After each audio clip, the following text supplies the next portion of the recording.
Civil प्रक्रिया संहिता के आज के इस वीडियो में हम जानने की कोशिश करेंगे कि ये जो डिक्री होती है, जिसे हम अज्ञप्ति भी कहते हैं, कितने प्रकार की होती है, यानी डिक्री के कितने प्रकार होते हैं।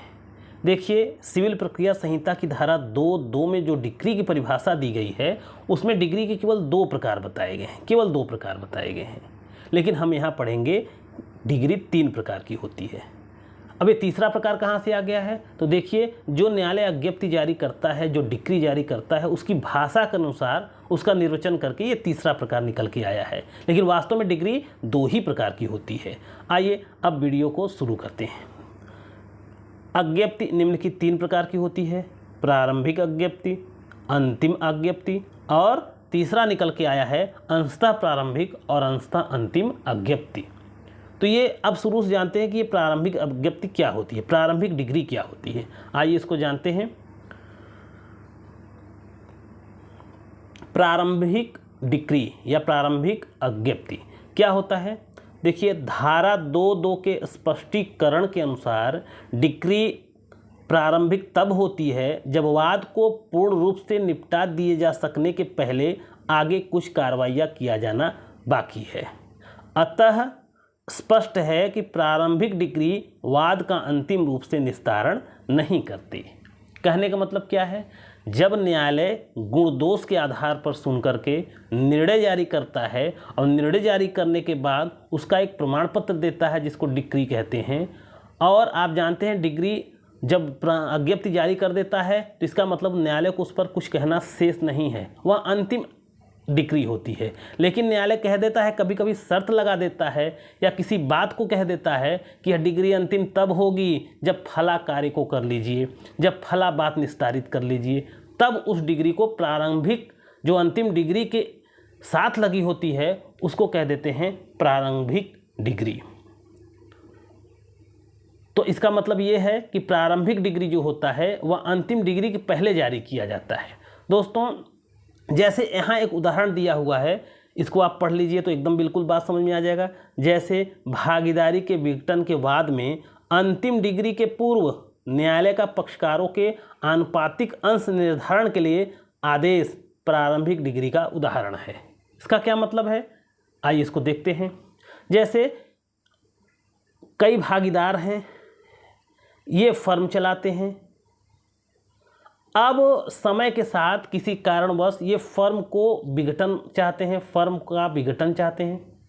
अब विघटन का मतलब ये फर्म को समाप्त करना चाहते हैं।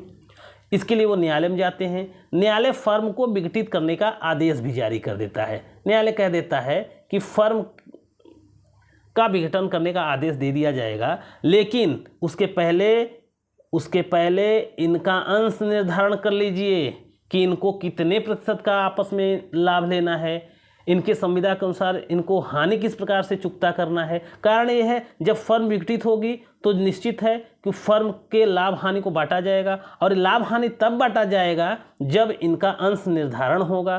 तो कहने का मतलब फर्म के विघटन की डिग्री के पहले ही जब न्यायालय इनके अंश निर्धारण की एक अज्ञप्ति साथ में रख देता है, लगा देता है, एक शर्त साथ में लगा देता है, तो वह अंतिम डिग्री के ऊपर जो शर्त लगाया गया है उसी को कहेंगे प्रारंभिक डिग्री। आइए आगे देखते हैं।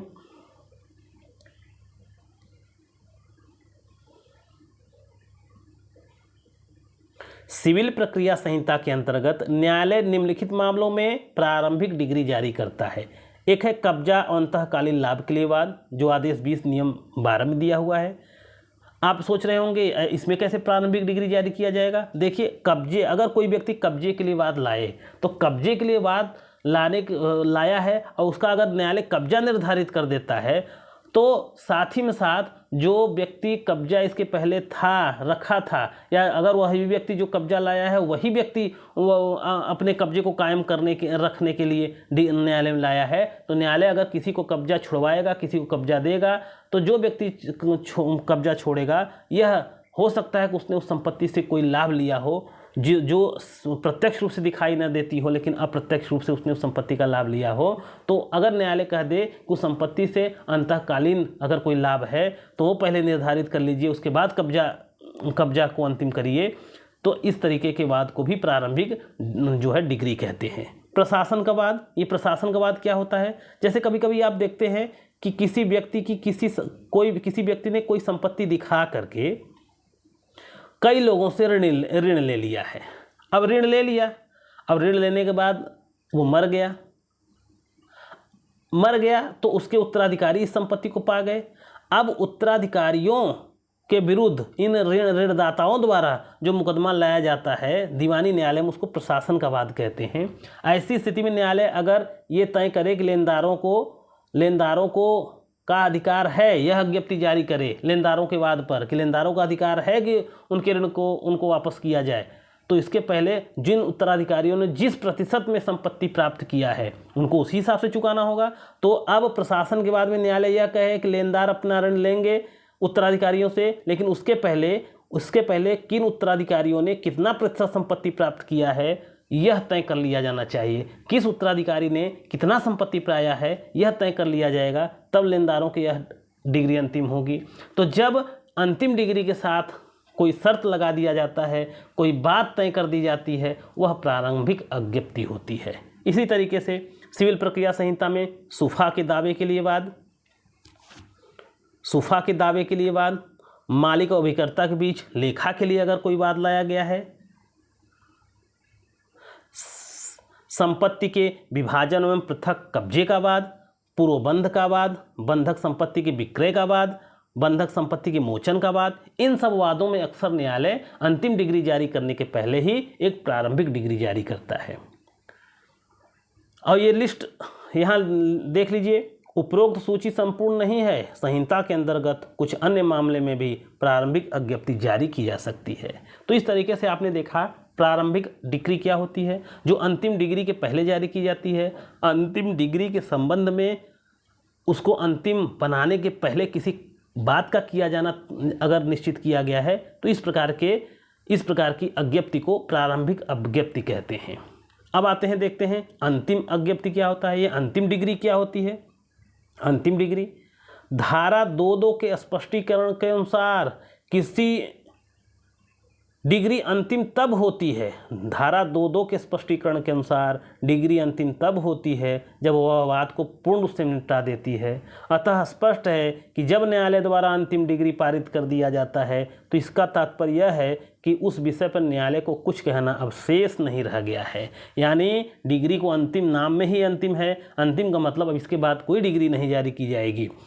कोई भी डिग्री निम्नलिखित ढंग से अंतिम हो जाती है। कैसे? जबकि डिग्री सक्षम न्यायालय द्वारा पारित की गई हो और मामले का पूर्ण और अंतिम रूप से निश्चय करती हो तथा उसके विरुद्ध कोई अपील नहीं की गई है। अगर न्यायालय ने कोई निर्णय दिया है और वह गुण दोष के आधार पर न्यायालय ने निर्णय सुनकर के कोई अज्ञप्ति जारी की है और उसका अगर अपील नहीं दायर किया गया है, या अगर अपील दायर करने का समय काल ही बीत गया है, या अपील हुआ था लेकिन अपील में उसी डिग्री को पुष्ट कर दिया गया है, तब डिग्री क्या कहा जाता है कि ऐसी डिग्री अंतिम डिग्री है। और जबकि डिग्री उच्चतम न्यायालय द्वारा पारित की गई है, अब उच्चतम न्यायालय के ऊपर कोई न्यायालय है नहीं, अपील होगी नहीं, तब ऐसी डिग्री को अंतिम डिग्री कहा जाता है। जैसे आगे पढ़िए, सामान्यतः किसी वाद में केवल एक ही अंतिम अज्ञप्ति पारित की जाती है। विशेष परिस्थिति में किसी वाद में एक से अधिक अंतिम डिग्री भी पारित की जा सकती है। तो इस तरीके से आपने देखा डिग्री अंतिम तब होती है जब न्यायालय गुण दोष के आधार पर सुनकर न्याय निर्णय का एक सर्टिफिकेट दे देता है। इसका मतलब न्यायालय को उसके संबंध में कुछ कहना शेष नहीं रह गया है, तब ऐसी डिग्री को अंतिम डिग्री कहते हैं। ये अंशतः प्रारंभिक और अंशतः डिग्री अंतिम डिग्री क्या होती है, इसको भी पढ़ लीजिए। धारा 2.2 के स्पष्टीकरण के अनुसार कोई डिग्री अंशतः प्रारंभिक तथा अंशतः अंतिम हो सकती है। उदाहरण के लिए स्थावर संपत्ति के कब्जे और अंतःकालीन लाभ हेतु संस्थित वाद में न्यायालयवादी के पक्ष में कब्जा छोड़ने की डिग्री पारित करते समय यह भी निर्देश दे सकता है कि अंतःकालीन लाभ हेतु जाँच किया जाए। ऐसा होने पर डिग्री का प्रथम भाग अंतिम है जबकि दूसरा भाग अंशतः प्रारंभिक है। और इसी प्रकार इसी मामले में यदि न्यायालय द्वारा अंतःकालीन लाभ को निर्धारित कर दिया जाता है तो यही अंशतः अंतिम डिग्री भी हो जाती है। यानी कब्जा छोड़ने के पहले न्यायालय ने कब्जे का भी निर्धारण कर दिया और अंतःकालीन लाभ का भी निर्धारण कर दिया, तो यह होगा अंतिम डिग्री सह अंशतः अंतिम डिग्री। इस तरीके से डिग्री के निर्वचन के अनुसार डिग्रियां कई प्रकार की हो सकती हैं, लेकिन मूल रूप से डिग्री दो ही प्रकार की होती है, प्रारंभिक डिग्री और अंतिम डिग्री। प्रारंभिक डिग्री क्या होती है? जो बात को पूर्ण रूप से निपटा दी जा सकने के पहले किसी बात को किया जाना तय करती है। अंतिम डिग्री क्या होती है? जबकि वह बात को पूर्ण रूप से निपटा देती है। अब हम आगे वाले वीडियो में देखेंगे प्रारंभिक डिग्री और अंतिम डिग्री में अंतर क्या होता है।